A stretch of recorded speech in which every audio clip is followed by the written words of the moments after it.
a morning of preparation. 70 years in the making. It all began in San Francisco in 1945. After some 70 million lives were lost to war, delegates, advisors, observers, and civil society from around the world arrived here, determined to find a path to renewal. A pledge which on June 26th was signed as the Charter of the United Nations. There were many who doubted that agreement could ever be reached by these 50 countries, differing so much in race and religion, in language and culture. 7 decades later to the day, the United Nations, many of its officials and staff, joined by ambassadors, dignitaries, and the public, come together to commemorate the principles upon which it was founded in the city of its birth. UN Secretary General Ban Ki-moon.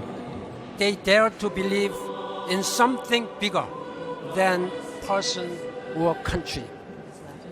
For 2 months, they turned San Francisco's war memorial into a peace palace. More than 3,000 women and men took part. What I remember most about the period was the feeling of hope.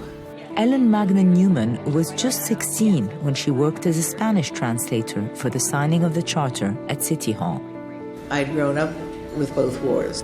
All of a sudden, that had ended, and here was no more League of Nations, but a charter that described what could happen to make the world a better place.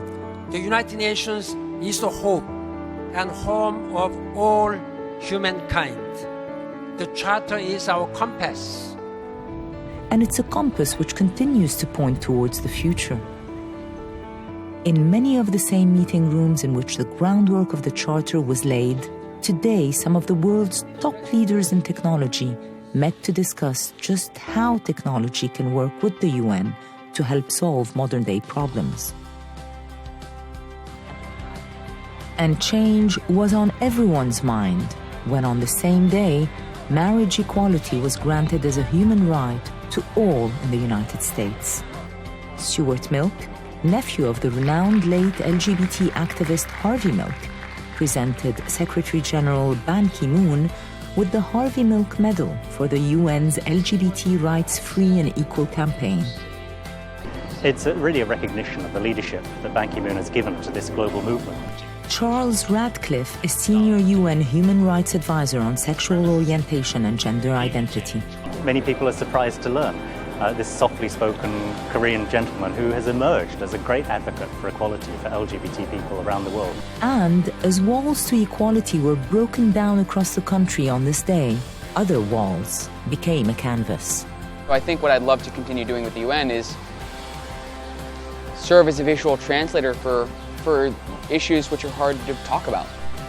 Celebrated street artist Zio Ziegler created a 13-story high mural, a vivid medium of expression inspired by the United Nations global goals.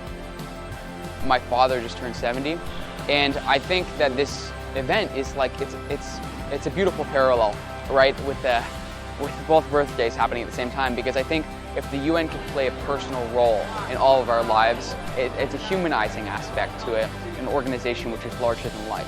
And I think if I can deliver a similar feeling through my mural or a design, maybe there's that point of accessibility for the random kid off the street.